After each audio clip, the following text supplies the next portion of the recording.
no impresso ou no digital. Elas estão por quase toda a parte. São construídas para parecerem verdadeiras, mas não passam de meros boatos com a intenção de desinformar. As fake news já existiam bem antes da internet e é sobre este assunto que vamos falar nesta edição. Como já bem dissemos no início do nosso programa, as fake news são um problema ancestral. Já a partir do século XIX, era possível encontrar notícias falsas publicadas para parecerem verdadeiras. E para conversar melhor sobre este assunto, temos como convidado o professor Júlio Majate, que é docente do curso de jornalismo na Escola de Comunicação e Artes da UEM, Clementina Abdala, estudante de jornalismo também na mesma escola. Temos ainda Aida Muxanga, que é estudante do curso de tradução português-francês, também na mesma universidade. Sejam todos bem-vindos ao nosso programa. E para iniciar com a nossa conversa, começo já com o professor Júlio. Professor, no campo científico, vários autores preferem não usar o termo notícias falsas, quando traduzido literalmente do inglês fake news, por entenderem que esta tradução fere ao elemento veracidade, que é o elemento primordial para que um texto seja considerado noticioso. Professor, qual é a solução para a saída desse problema de conceito? Bom, obrigado pelo convite para trocar estas ideias. De facto, sou das pessoas que discorda com a ideia de traduzir o fake news para notícia falsa, por esses motivos que acaba de apontar, mas também para não estimular a desaprendizagem da notícia como qualquer coisa que se funda em factos, que se funda em coisas que ocorreram, não é?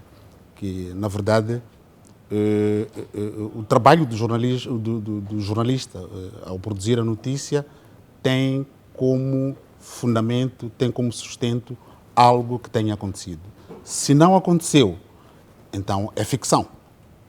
Então, se nós misturarmos um pouco as coisas, no plano discursivo, até a coisa acaba passando, porque nós falamos e as coisas depois são percebidas, muitas vezes o interesse é apenas de sermos percebidos, mas eu acho que tem de haver mais interesse ainda em sermos bem percebidos, porque não basta sermos percebidos, é melhor que sejamos bem percebidos no sentido de se interpretar exatamente aquilo que nós estamos a dizer. A solução, a pergunta que coloca sobre qual seria a solução para o conceito de fake news, a solução seria nós usarmos a nossa língua como ela é, não é? Porque fake news remete-nos a uma situação de estrangeirismo, de importação de uma língua que não é nossa, e quase sempre o problema da tradução, depois acho que ela pode nos ajudar em relação a isto, esta questão da tradução tem a ver com o contexto. Nós acabamos dando o contexto, não traduzimos literalmente aquilo que se disse, mas vamos buscar o conceito para depois tentar transmitir às pessoas. Para mim, a solução, o que se calhar não seria a solução, seria uma proposta de solução. Se nós dissermos que é uma informação falsa, eu penso que não estaremos longe da verdade em relação à tradução daquilo que tenha acontecido e que acontece regularmente nas redes sociais. E dizias muito bem que este é um assunto que vem de há muito tempo, porque uma coisa é as pessoas inventarem uma informação e colocarem à disposição do público, e agora com maior facilidade por causa das redes sociais.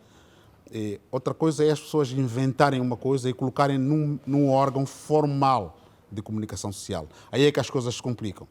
Só que aí nós não vamos chamar a coisa notícia só porque foi publicada num órgão formal de comunicação social. Se é mentira, é mentira. Não é notícia. E lá há vários géneros jornalísticos, a gente pode enquadrar isto num outro género. Se calhar podíamos discutir que género jornalístico a gente pode encontrar para enquadrar estas informações que se baseiam na ficção ou na criação. Então, mas como proposta inicial, eu penso que nós podíamos tentar resolver usando a nossa própria língua, não é? E podíamos, se calhar, encontrar uma saída para isto. Sim, o professor falou de uma coisa muito interessante, que é acerca de como as notícias falsas ou as informações falsas são. elas vestem-se maioritariamente de atributos de uma notícia convencional, podemos assim dizer, de uma notícia, mas com o intuito de desinformar. E, por vezes, elas são totalmente falsas, mas, em outros casos, têm parcialmente verdade. Como podemos fazer para identificar uma notícia falsa? Bom, esta ainda é uma luta muito grande. É uma luta muito grande. Uma informação, um facto que ocorra num sítio, que seja testemunhado por um jornalista, ele pode ser retratado de diversas maneiras por cada um deles.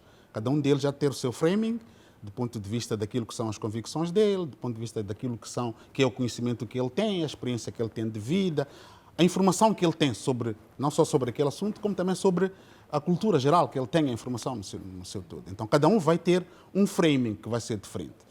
Vai ser orientado por estes elementos que eu apontava agora, mas também pode ser orientado pelo interesse, pelo objetivo da comunicação, que muitas vezes é determinado pela linha editorial de cada órgão de informação. Eu posso pegar numa mesma informação sobre a Covid, por exemplo, agora que estamos nesta fase da Covid, pegar numa informação que é dada, por exemplo, nas conferências de imprensa que o Ministério da Saúde concede, em que, por exemplo, a diretora diga lá que houve 6 novos casos, não é? E houve 3 mortes e depois houve 21 recuperados. O simples fato de eu começar por dizer que houve 21 recuperados, estou a transmitir a quem me há de ouvir ou quem há de me ler uma perspectiva motivadora, uma perspectiva positivista em relação ao assunto. Se eu começar por dizer que morreram 8 pessoas, estou a transmitir uma perspectiva, se calhar, fatalista, não é? Em relação ao assunto. Que o Estado não está a controlar, que a saúde está fraca, que os médicos não têm salário, essas coisas todas que muitas vezes acontecem e que interferem nas notícias. Se eu disser que há 8 novos casos, posso estar a querer dar a perspectiva de que as pessoas não estão a usar máscaras. Então, mas não estarei a mentir. Não estarei a mentir. Quando é que eu vou começar a mentir? Vou começar a mentir quando misturar opinião em relação às coisas. Uma coisa é dizer que a diretora disse que houve 6 pessoas novas que recuperaram. Isto vai responder àquele meu objetivo de falar sobre o ânimo que há, sem necessariamente eu transmitir às pessoas a ideia daquilo que eu penso, daquilo que eu sinto. E muitas vezes é aqui onde está o problema. Nós misturamos o facto com a nossa opinião e acaba sendo ficção. E esta é uma das linhas, esta é uma das nascentes da mentira que circula nas redes sociais e, por vezes, também passa nos órgãos formais de comunicação social. A questão que eu colocava era como é que podemos identificar alguns elementos que nos podem ajudar nisto, se calhar são a fonte de informação. Se é a Diretora Nacional de Saúde Pública que é a minha fonte para esta informação, já pelo menos fico confortável. Bom, como disse, a fonte disto é a Diretora de Saúde Pública. Porque se for o chefe da farmácia, do Hospital Central, já começa a levantar algumas suspeitas. Apesar de ser da saúde, mas ela não é pessoa autorizada. Portanto, aquela questão da autoridade da fonte, da representatividade da fonte, as características de uma fonte, que nós temos que saber reconhecê-las, por um lado. Por outro lado, há a informação geral que, como jornalistas ou como cidadãos, consumidores de comunicação, acabamos ganhando através da informação, é o contexto. Nós sabemos, nós ainda não atingimos 200 mortos aqui. Quer dizer, se eu for encontrar uma notícia, uma informação que circula, que fala de 250 mortos, de repente, por causa da Covid, a primeira coisa, não é possível. Isso não é possível, porque nós ainda ontem, a última informação de ontem falava de 75, por hipótese, não sei em quantas é que estamos agora, mas, então, o conhecimento também ajuda-nos a reconhecer a informação quando não é falsa. É por isso que o nosso trabalho como jornalistas tem também este lado educativo. Temos que fazer todo o esforço, o exercício de dar às pessoas informação verdadeira para elas poderem preparar-se para se defender deste tipo de situações. Porque enquanto as pessoas não tiverem acesso à informação de qualidade, produzida com responsabilidade, não é? E que seja baseado em factos, as pessoas vão continuar vulneráveis a esta coisa. Há muito poucos elementos, ainda somos vulneráveis, somos frágeis, então vai ser necessário fazer mais algum trabalho. Mas há alguns indicadores que a gente pode tentar encontrar para poder reconhecer se uma informação é verdadeira ou falsa. Bem, aproveitando a deixa do professor, como eu dizia antes, temos também como convidada a Aida Muxanga, que é estudante e usuária de redes sociais da internet. Ela que vai partilhar conosco agora uma experiência que teve com as fake news. Aida, conta-nos como é que foi. Muito bom dia. Bom dia. Muito bom dia. Chamo-me Aida, faço tradução de francês-português na Universidade do Armundão. E vou contar um pouco daquilo que foi minha experiência, porque as fake news, na verdade, elas têm impactado todos os dias de maneira constrangedora, né? Porque as pessoas partilham informações e, em algum momento, não verificam se essas informações são verdadeiras ou não. Desculpa. Já recebeu alguma informação que achou duvidosa ou falsa? Sim, já recebi. Como procedeu? Eu recebi a informação e depois confrontei a fonte, porque, por acaso, tenho uma amizade com o presidente da Associação dos Estudantes daqui da UEM. Então, eu confrontei, eu perguntei a ele se aquela informação constituía verdade ou não. E ele, graças a Deus, me informou que era mentira. Então, logo desinstalei ou fiz com que os outros transmitissem a informação de que aquele conteúdo não constituiria verdade. Sim, sim.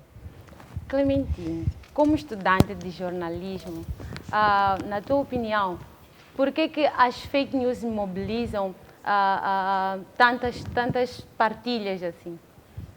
Bom, primeiro gostava de agradecer pelo convite para estar aqui a falar sobre este assunto interessante e partilhar aquela que é a minha sensibilidade como estudante de jornalismo quando o assunto são as fake news.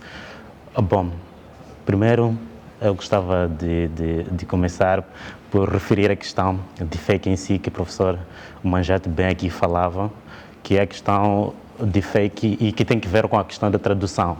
É que nós, literalmente, temos uma concepção de fake em que nós acabamos usando na nossa gíria como sendo algo feio e podemos não perceber necessariamente como sendo algo falso. Agora, como é que nós temos que lidar com informações falsas? O que faz com que as pessoas adiram a informações falsas é exatamente aquilo que eu considero como sendo consequência da massificação dos novos mídias. A maior parte das pessoas agora tem acesso à informação através dos novos mídias, que são as plataformas preferencialmente mais acessíveis para as pessoas que produzem fake news. Então, quando as pessoas estão nas redes sociais, elas tendem a encontrar ou tendem a consumir aquelas coisas que são mais interessantes. E, geralmente, as notícias falsas são produzidas de forma mais interessante possível, de modo a que as pessoas não percebam que se trata de uma informação falsa. E, como se isso não bastasse, geralmente as notícias verdadeiras são aquelas tradicionalmente muito bem produzidas, que nós sabemos que constituem verdades, e muitas vezes as pessoas não estão preocupadas em encontrar coisas que são sérias, que são verdadeiras. As pessoas acabam mais consumindo notícias falsas porque, pela natureza da forma como elas são produzidas, acabam sendo mais interessantes do que uma notícia verdadeiramente real, no verdadeiro sentido. Então, eu penso que o que faz com que as pessoas partilhem, o que faz com que as pessoas adiram às notícias falsas, para além da falta de conhecimento, é mesmo essa questão das notícias falsas serem produzidas com um leque de interesse e que acaba chamando as pessoas que estão nas plataformas de redes sociais. Obrigada. Principalmente nessa relação de partilha, as redes sociais da internet vieram impulsionar de uma forma muito grande. Qual seria a relação entre a plataforma e a disseminação dessas fake news? A relação entre a plataforma e a disseminação é mesmo a facilidade. Elas criam facilidade, porque podia-se produzir fake news através do meio tradicional. Para nós termos acesso a uma notícia no telejornal, nós temos que esperar 20 horas ou temos que esperar 13 horas, aquela hora nobre. Enquanto que nas redes sociais nós temos a informação no momento que é instantâneo. E em menos de 5 minutos, eu posso fazer essa informação chegar a milhares de pessoas ao mesmo tempo. Então, as tecnologias de informação, os novos mídias, elas permitem com que as falsas notícias sejam facilmente partilháveis. Eu vou dar um exemplo. Já há dias, eu recebi um link de uma notícia que falava sobre uma suposta aquisição de um carro para Cabo Delgado, em que a África do Sul teria disponibilizado um carro blindado, aqueles carros de guerra. E essa notícia foi partilhada através de um link da Voz da América. Mas a Voz da América, no texto, cita um órgão moçambicano, uma fonte moçambicana, que é uma fonte que eu não considero como sendo credível. E por isso mesmo eu fui na fonte moçambicana, e é um portal que eu não pensei que poderia ser citado pela VOA, na verdade.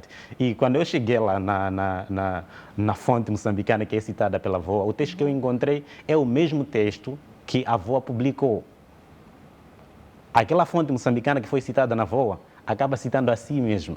Por exemplo, segundo uma fonte moçambicana, XXX. O texto que está publicado nessa fonte moçambicana é o mesmo que foi publicado na VOA. E, no fim, abriram parênteses e escreveram VOA. Eu fiquei confuso. Depois fui na outra fonte sul-africana, que eles também citaram. E a outra fonte sul-africana cita a mesma fonte moçambicana que acabou copiando o texto da VOA. E eu concluí logo que aquela notícia eu precisava de mais, se calhar, mais tempo. E esse é um desafio também, porque nós, a princípio, nós partimos de que para confirmarmos notícias verdadeiras temos que recorrer àqueles que são órgãos que já têm uma reputação credível. A VOA pode-se crer que seja um desses órgãos. Sim. Mas estamos aqui perante uma situação que nem a própria VOA conseguiu me convencer de que estamos perante uma notícia verídica ou não. O que significa que se trata de um desafio muito grande. Mas a relação fundamental que se pode estabelecer entre as falsas notícias, as fake news e os novos mídias, é que os novos mídias são instantâneos. Elas permitem que nós partilhemos as falsas notícias em tempo real e para milhares de pessoas. E assim a mentira acaba se espalhando mais fácil. Pois é. E falando de credibilidade, professor, os órgãos tradicionais têm, é certo que têm grande credibilidade sobre este assunto das fake news. Como devemos agir numa situação em que a fake news ou a informação falsa é publicada tanto nas redes sociais, que é uma forma muito rápida de disseminação, assim como nos mídias tradicionais? Porque acontece muitas das vezes é que nós vemos a informação e achamos fake nas redes sociais da internet e recorremos sempre a um meio tradicional para a confirmação. E em casos em que a gente vê tem informação pela rede social da internet e depois a mesma informação que é fake é confirmada por um órgão tradicional de informação. Como proceder nesta situação? Bom, eu não diria que ela é confirmada, ela é replicada, é reproduzida, porque ela não deixou de não ser verdadeira, não é? Estes são problemas que existem, têm a ver com a qualidade do jornalismo que nós fazemos, porque temos, infelizmente, situações dessas em que os próprios jornalistas falham neste processo de verificação. A Abdala falava muito bem aqui. Este exercício que ele contava aqui de verificação, sim, a gente não pode exigir, por exemplo, a um leitor, um ouvinte, um telespectador, porque ele não tem que ter esse trabalhão de andar a procurar, a ver se isto é verdade. Este trabalho de verificação é a responsabilidade do jornalista. Então, todo jornalista, ele tem que, antes mesmo de propor algum texto para o seu editor, ele tem que ter feito verificação bastante para ter certeza que o que vai fornecer é informação. Porque aqui há uma coisa muito importante. Nós às vezes esquecemos-nos de onde está a importância do texto que o jornalista produz. A importância do texto que o jornalista produz não está quando ele escreve. Não, ele está naquilo que vai produzir depois de ser consumido. O que é que vai acontecer com as pessoas que vão ler o meu texto? É aí onde nós temos que...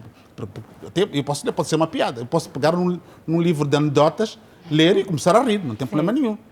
Os próprios jornais têm espaços de humor. Sim, mas o problema é o que é que vai acontecer com a pessoa que há de ler. Eu sei que se é um espaço de humor, está ali escrito humor, o que vai acontecer é que a pessoa, quando ler humor, vai ficar satisfeito, vai ficar bem disposto.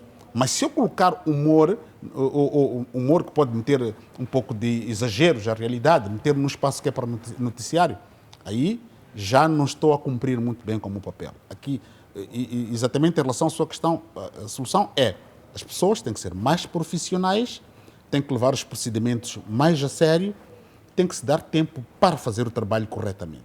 E muitas vezes isto falha nas redações. E não diria que falha porque as pessoas não aprenderam, as pessoas aprenderam a fazer as coisas. O problema é, às vezes, nós misturarmos as coisas, as nossas convicções, ou porque eu sei, tenho algum interesse em que isto seja publicado assim, porque não gosto da pessoa que está envolvida na notícia e tudo mais, na informação que vou publicar. E isto acaba interferindo, na verdade, naquilo que é a dignidade da própria profissão. Então, acho que o trabalho principal, a responsabilidade primária é do jornalista verificar, porque o editor pode não ter a mesma oportunidade que o jornalista teve de pegar a viatura, ir a Xaxá, ir verificar as coisas e tudo mais. Então, a responsabilidade de primeira, única, se calhar até, é do jornalista. Sim. Nós temos que começar a fazer as coisas com responsabilidade e não fazer apenas para... Não temos que ser jornalistas, temos que parecer também. Temos que parecer jornalistas. Ainda nessa perspectiva do profissional jornalista, ou olhando as fake news nessa perspectiva, vertente do profissional de jornalismo, quais seriam as características que facilitam a disseminação das fake news nos órgãos tradicionais? Bom, se entendi bem, as características que facilitam a disseminação das fake news em órgãos formais, sim, neste caso, em órgãos formais. A primeira é a fraca preparação das pessoas, fraco profissionalismo das pessoas, falta de profissionalismo das pessoas. Às vezes a gente escuda-se dizer que, e tal, nós não temos meios para fazer as coisas, mas as próprias plataformas digitais que nós usamos para disseminar informações falsas são meios que nos podem ajudar a fazer verificação. A gente pode fazer verificação muito rapidamente e conseguir salvar o público de consumir uma informação que não é verdadeira. Então, eu penso que estas falhas, que muitas vezes são dos jornalistas, mas também são dos editores, que em algum momento, conscientes da sua incapacidade de fazer a fiscalização, eles têm que ir trocando esta informação. O exercício de formação do jornalista é um processo muito longo. Eu saio daqui da ECA, posso fazer um pequeno estágio num órgão e depois começar a trabalhar, até ser bem pago, mas a minha qualidade profissional vai se forjar ao longo de muito tempo. A aprendizagem é muito grande, porque as próprias fontes de informação têm interesses. Elas podem me induzir em erro porque querem que eu faça passar alguma coisa. Então eu tenho que ter muito cuidado. Tenho que ter muito cuidado quando converso com uma fonte de informação. E saber que ela também tem os seus interesses. Ela quer vender o seu peixe, passa o termo. Então eu tenho que saber duvidar, tenho que ter informação suficiente para poder olhar para uma coisa e desconfiar. E depois disso aí partir para a verificação e encontrar um outro site que se calhar fala daquilo. Temos, felizmente, a internet como uma ferramenta muito importante que nos pode ajudar a fazer esta verificação com maior flexibilidade.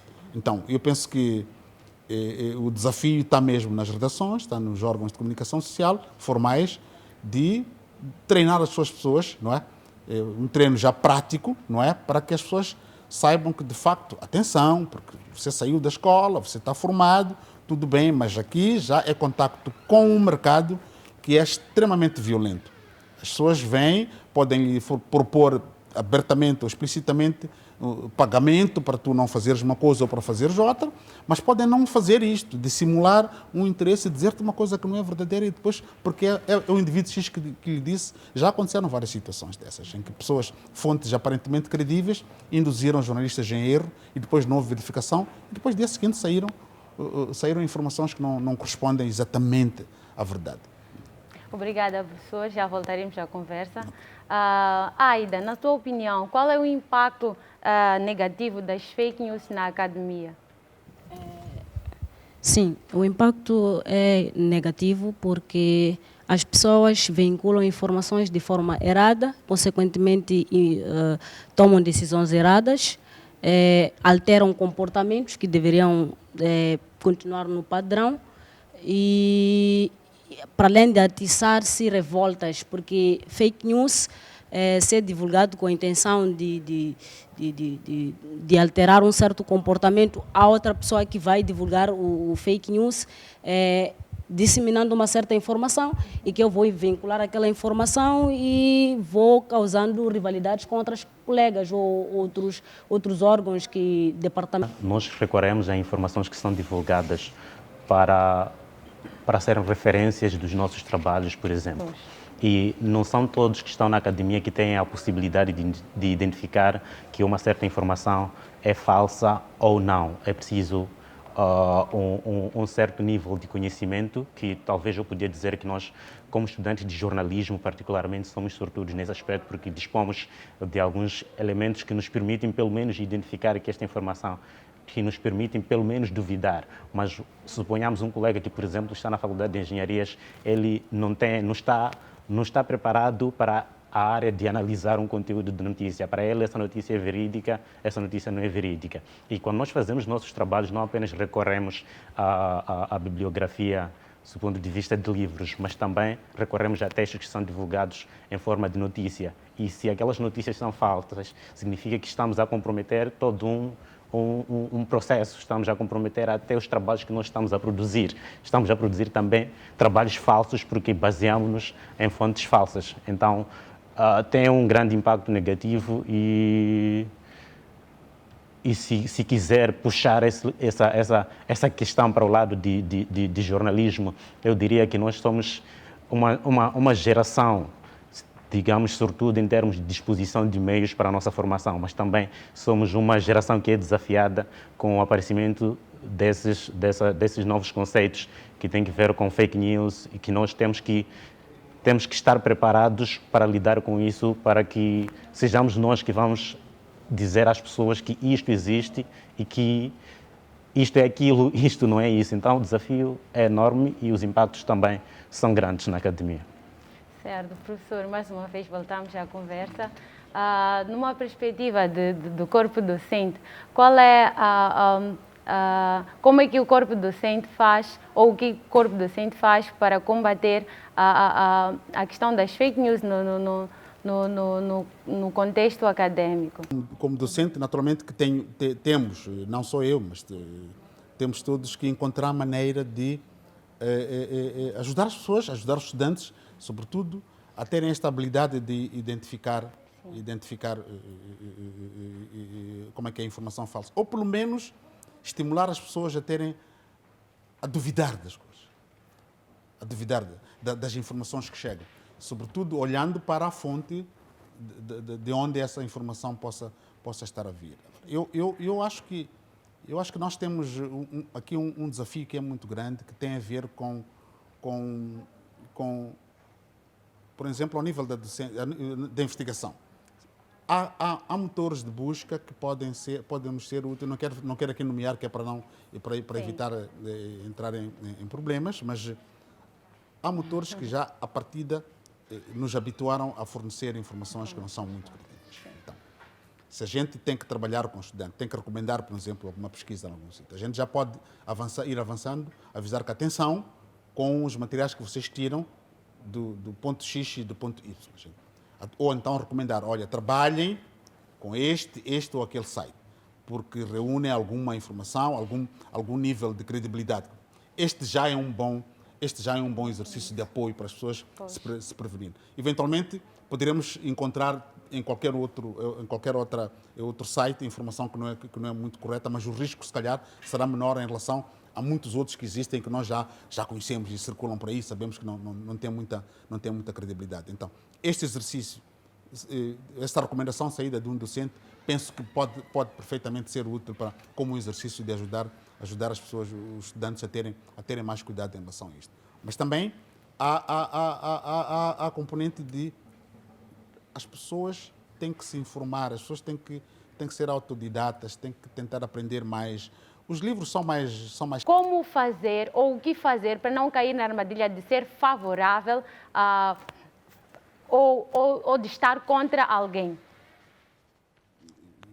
Ser vítima, nesta perspectiva de depois ser induzido em tomar decisões erradas, ela chamou esta expressão de a gente acaba tomando decisões erradas por causa da informação não verdadeira que a gente recebe. De educação, de literacia digital das pessoas, e penso que é preciso começarmos a ensinar as pessoas desde muito cedo, não só das facilidades que a internet nos dá, mas também dos perigos que há. Eu penso que mais do que nós criarmos facilidade, por exemplo, para as crianças em casa, a nível do ensino primário, elas terem a habilidade para manipular estes equipamentos, precisamos de começar a introduzir conteúdos que lhes ensinem a perceber os riscos que realmente estas plataformas, em algum momento, podem representar. Isto pode ser que, em algum momento, daqui a mais de alguns anos, possa ajudar a salvar uma franja de eleitores para que poderão, eventualmente, tomar decisões um pouco mais esclarecidas e que possam fugir um pouco a este risco de coisa. Mas com os políticos, este risco vai estar sempre presente e o desafio da sociedade realmente é preparar-se melhor, é ensinar melhor as crianças, desde mais cedo, não é? A saberem que nem tudo que está no Facebook é verdade, nem tudo que aparece, que me chega ao telefone por via do Instagram ou, sei lá, de uma outra plataforma qualquer, nem tudo que chega lá é verdadeiro. E a pessoa crescer já saber que isto é verdade, que isto é assim mesmo. Há uma geração que se chama, como é que chama? Há uma expressão que se usa agora de nados digitais, são nativos digitais. Estes nativos digitais podem ser uma esperança, não é? Uma esperança para nós conseguirmos inverter alguma coisa, pelo menos construir uma geração que seja capaz de se proteger disto com conhecimento de causa, não é? Porque outros foram apanhados a meio do caminho, da minha geração e se calhar de umas outras pessoas que foram encontradas a meio do percurso, tiveram que aprender a lidar com estas plataformas, com estes equipamentos e são mais vulneráveis de alguma maneira. Mas os tais nativos digitais, esses para mim são realmente uma esperança que é possível construir uma geração ou várias gerações que podem lidar com esta situação e proteger-se melhor, portanto, da parte nociva desta questão. E serem cidadãos melhores, poderem tomar decisões mais corretas e não fazer escolhas que depois lhes vão prejudicar no dia seguinte. Legislação pode ser muito complicado. Eu sei que o país está a lutar um pouco nisto aqui. Nós somos Moçambique, quase muitos países do mundo estão envolvidos na procura de soluções jurídicas para este tipo de problema, mas vai ser muito complicado. É uma solução que vai levar mais tempo do que a vacina de Covid. Então, é preciso nós encontrarmos uma coisa que seja mais rápida, não é? Mais eficaz, neste caso, que possa. Mas a solução jurídica também poderá, em algum momento, funcionar em termos de penalização, mas muitos países não terão esta solução muito rapidamente para poder usá-la com alguma eficácia. Não é? Pois, professor. E nesta tentativa de encontrar a solução ou a vacina para este mal das fake news, muitos alegam que saber usar melhor as tecnologias seria uma das maneiras de combater, já que por meio da legislação ainda não chegamos lá. Qual é outra forma para combater este mal? Há quem diga ainda que saber como se produzem essas fake news é uma forma de estar vacinado contra ela. Sim, é assim, a mentira vem de há muito tempo. As pessoas, por natureza, elas mentem. Mentem mentem por omissão, mentem por atos, mentem por palavras. Dizem mentiras. Há muito tempo que as pessoas dizem mentira. O que está a acontecer como novidade aqui em relação às fake news é que esta mentira já pode circular com maior velocidade. Circula com maior velocidade. A questão moral conta muito nisto, não é? A questão moral conta muito, no sentido de eu saber que, ok, alguém mandou-me uma mensagem, mandou-me um link, eu já vi, eu já duvidei, eu sei que isto aqui não é verdade, não é? Eu evitar fazer como é que se diz, o compartilhamento deste link já será uma grande ajuda, não é? Porque eu vou cortar uma cadeia vou evitar meter esta informação no meu círculo de amizades. E estarei a safar muitas pessoas de consumir esta informação que não é verdadeira. Mas isto tem relação com a moral, tem relação com o nível de moral que eu tenho como cidadão, como pessoa, né? Olho para a informação, avalio o que é que isto pode criar como dano para as pessoas que vão consumir, então evito fazer o compartilhamento. Isto tem ligação com a educação que eu tenho na família, tem que ter ligação com a educação que eu recebo na escola, tem que ter relação com o tipo de amigos que eu tenho, não é? Tipo de amigos que eu tenho. Então, há várias formas, são várias as correntes que têm que se juntar aqui para tentar resolver. Fórmula única para resolver esse assunto não vamos ter nunca, Vai ser o somatório das atitudes positivas de cada cidadão, não é? do estudante, do pai, do amigo, a todos os níveis. Não é? Se cada um agir positivamente em relação a estas pequenas coisas de compartilhamento, nós podemos depois rapidamente conseguir evitar isso. Há pessoas que acordam, sentam, produzem informação para fazer teste de popularidade de alguém, ou então para tentar perceber o que é que o público faria se, por exemplo, amanhã houvesse aumento de preço de chapa. Acontece isto. Uma associação, por exemplo, de transportadores pode decidir meter nas redes sociais uma informação que diz que, ok, a partir de amanhã o preço de chapa vai subir. Só para testar, para saber como é que o público é capaz de reagir. Então nós temos que estar preparados para perceber que isto tudo pode acontecer. Pode-se usar este tipo de coisas como ferramentas de gestão, alguns já usam isto. Então, saber, como tu dizias muito bem, saber como isto acontece é também já uma vacina. É uma vacina, olhar, aumentar o preço de chapa, será mesmo? Se aumentou no mês passado, será que volta a aumentar? Então, há um conjunto de coisas, mas o principal é realmente as pessoas cultivarem-se, as pessoas serem mais responsáveis e terem um sentido mais ético. Não é? Sentido mais ético. Isto pode nos ajudar perfeitamente a sair desta. Muito obrigada, docente Júlio. Obrigada, Clementino e a Aida, pela vossa presença. Para você que nos assiste, chegamos à reta final do nosso programa, numa edição que estivemos falando das fake news. Então fica a dica, se não tem certeza, não partilha. Fique bem, até a próxima.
Tem como sustento algo que tenha acontecido.